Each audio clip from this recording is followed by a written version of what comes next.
میری بہنوں اور بھائیوں، میں ام خلیل سوشیو ریفارم سوسائٹی کی جانب سے آپ سے مخاطب ہوں۔ میرا آج کا موضوع ہے مہر کو ادھار رکھنے کا چلن کس نے شروع کیا؟ مہر کی رقم کو ادھار رکھنے کا ٹریڈیشن صدیوں سے چلا آ رہا ہے۔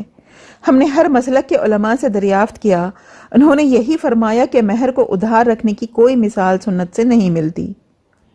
اگر مہر کو ادھار رکھنے کی کوئی گنجائش ہوتی تو سب سے پہلے حقدار حضرت علی رضی اللہ تعالیٰ عنہ تھے، جن کے حالات کو رسول اللہ صلی اللہ علیہ وسلم سے زیادہ بہتر بھلا کون جان سکتے تھے۔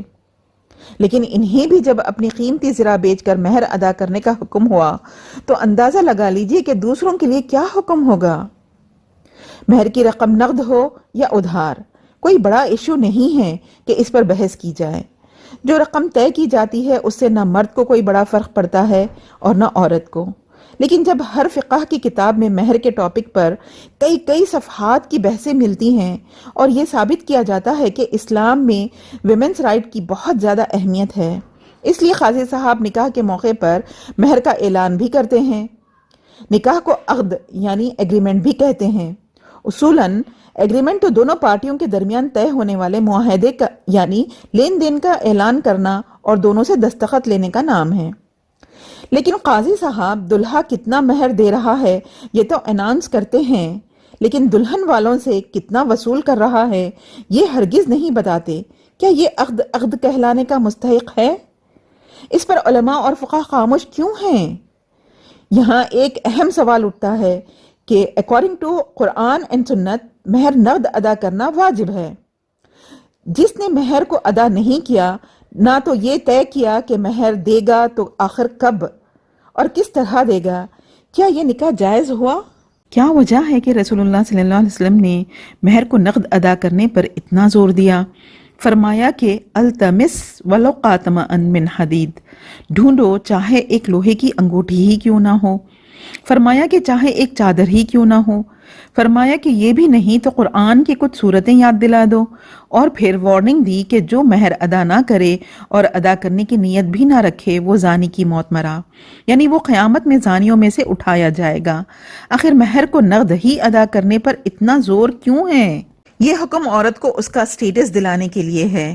اسلام سے پہلے عورت کا مقام وہی تھا جو ہندوستان کے مشرق دھرم میں ہے، یعنی جانور یا غلام یا لونڈے سے بھی بدتر۔ اس کو پیدا ہوتے ہی دفن کر دیا جاتا تھا، اس کو اپنا حق مانگنے کا کوئی حق نہیں تھا۔ عورت کا وجود صرف سیکس اور بچے پیدا کرنے کے لیے سمجھا جاتا تھا۔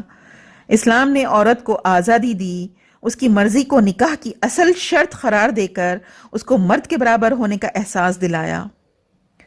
مہر عورت کی قیمت نہیں ہوتی بلکہ اس کی مرضی یا خوشی کا ٹوکن ہوتا ہے۔ عورت کے ہاں کہے بغیر نکاح حلال ہی نہیں ہوتا۔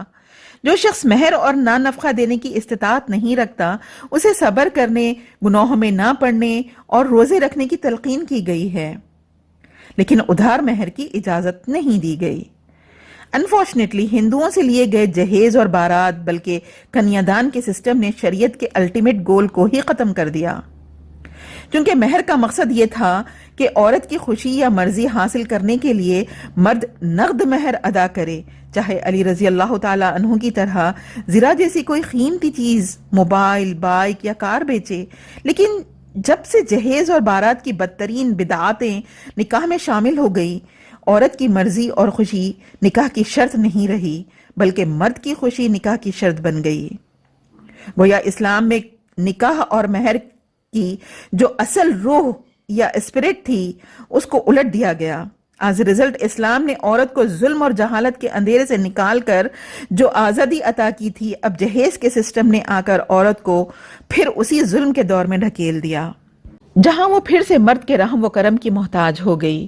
اب عورت کا کیریکٹر یا کوالیفیکیشن دیکھ کر شادی نہیں کی جاتی بلکہ ڈاوری اینڈ ڈنر پر کتنا خرچ کر سکتی ہے یہ دیکھ کر شادی کی جاتی ہے، کیونکہ مہر دینے کا مطلب اصل میں یہ تھا کہ عورت کو کچھ دینا ہے، اس سے کچھ لینا نہیں ہے۔ اب بتلائیے اس جہیز نے پوری شریعت کی اصل منشا کو تباہ کیا ہے یا نہیں؟ علماء اور مفتی حضرات صرف مہر اور طلاق پر فتوے دیتے ہیں، جہیز اور کھانوں اور منگنی پر کوئی ڈائریکٹ فتویٰ نہیں دیتے، جس کی وجہ سے پوری امت پریشان ہے۔ شادی کے بعد کے جھگڑوں کی وجہ سے مسلمانوں کی حلال کمائی پولیس، کورٹ اور وکیل یا عامل اور پہلوان وغیرہ کھا رہے ہیں۔ سنت کو وائلیٹ کرنے کا نتیجہ بہرحال نکل کر رہے گا۔ بہنوں اور بھائیوں، یاد رکھیے، مہر عورت کی قیمت نہیں ہوتا، لیکن جہیز مرد کی قیمت ہوتا ہے۔ لڑکیوں کی شادی میں کئی لاکھ جو خرچ ہوتے ہیں وہ مردوں کی ڈگری، عہدے اور خاندان کی بنیاد پر خرچ ہوتے ہیں۔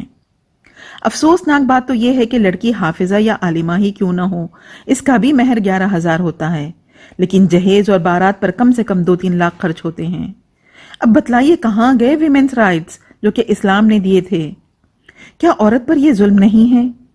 اس کے ذمہ دار وہ علماء اور فقہا ہیں جنہوں نے طلاق اور مہر کے لاس پر تو ہزاروں کتابیں لکھ ڈالی، لیکن نکاح کے بارے میں کوئی اجتہاد سے کام نہیں لیا۔ اصلی شریعت میں نیٹ مہر پے کیے بغیر نکاح ہو ہی نہیں سکتا، لیکن آج بغیر جہیز اور کھانوں کے شادی ہو ہی نہیں سکتی۔ یہ جہیز فیکٹر جب سے نکاح میں داخل ہو گیا، شریعت میں نکاح، مہر اور طلاق کی جو اہمیت تھی وہ ایبولش ہو چکی ہے۔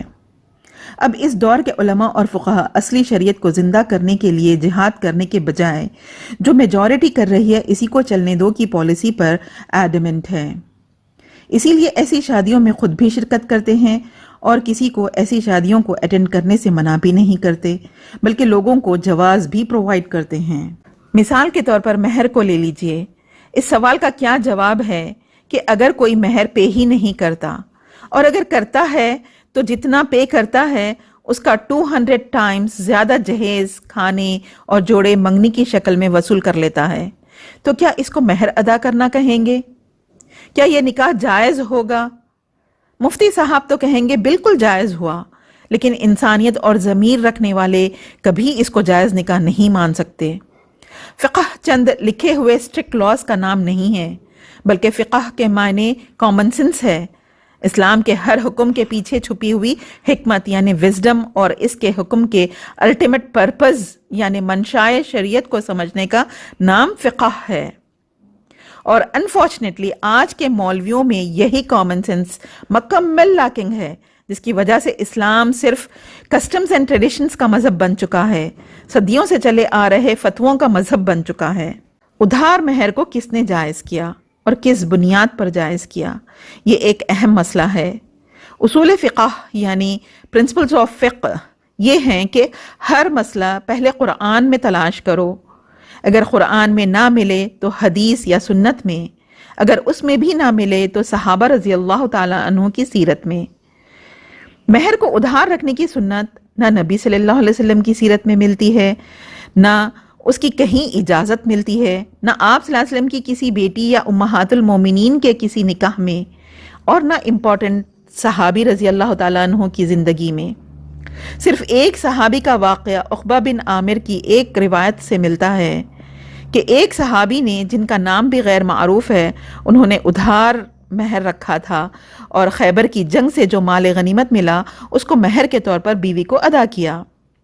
سوال یہ ہے کہ جب رسول اللہ صلی اللہ علیہ وسلم کا عمل موجود ہے، حکم موجود ہے کہ چاہے ایک لوہے کی انگوٹی ہی کیوں نہ ہو وہ پیش کرو، تو اس کے بعد پھر کسی غیر معروف یا انون صحابی کے واقعے سے قیاس کرنا یا اجتہاد کرنا قطعی غلط ہے۔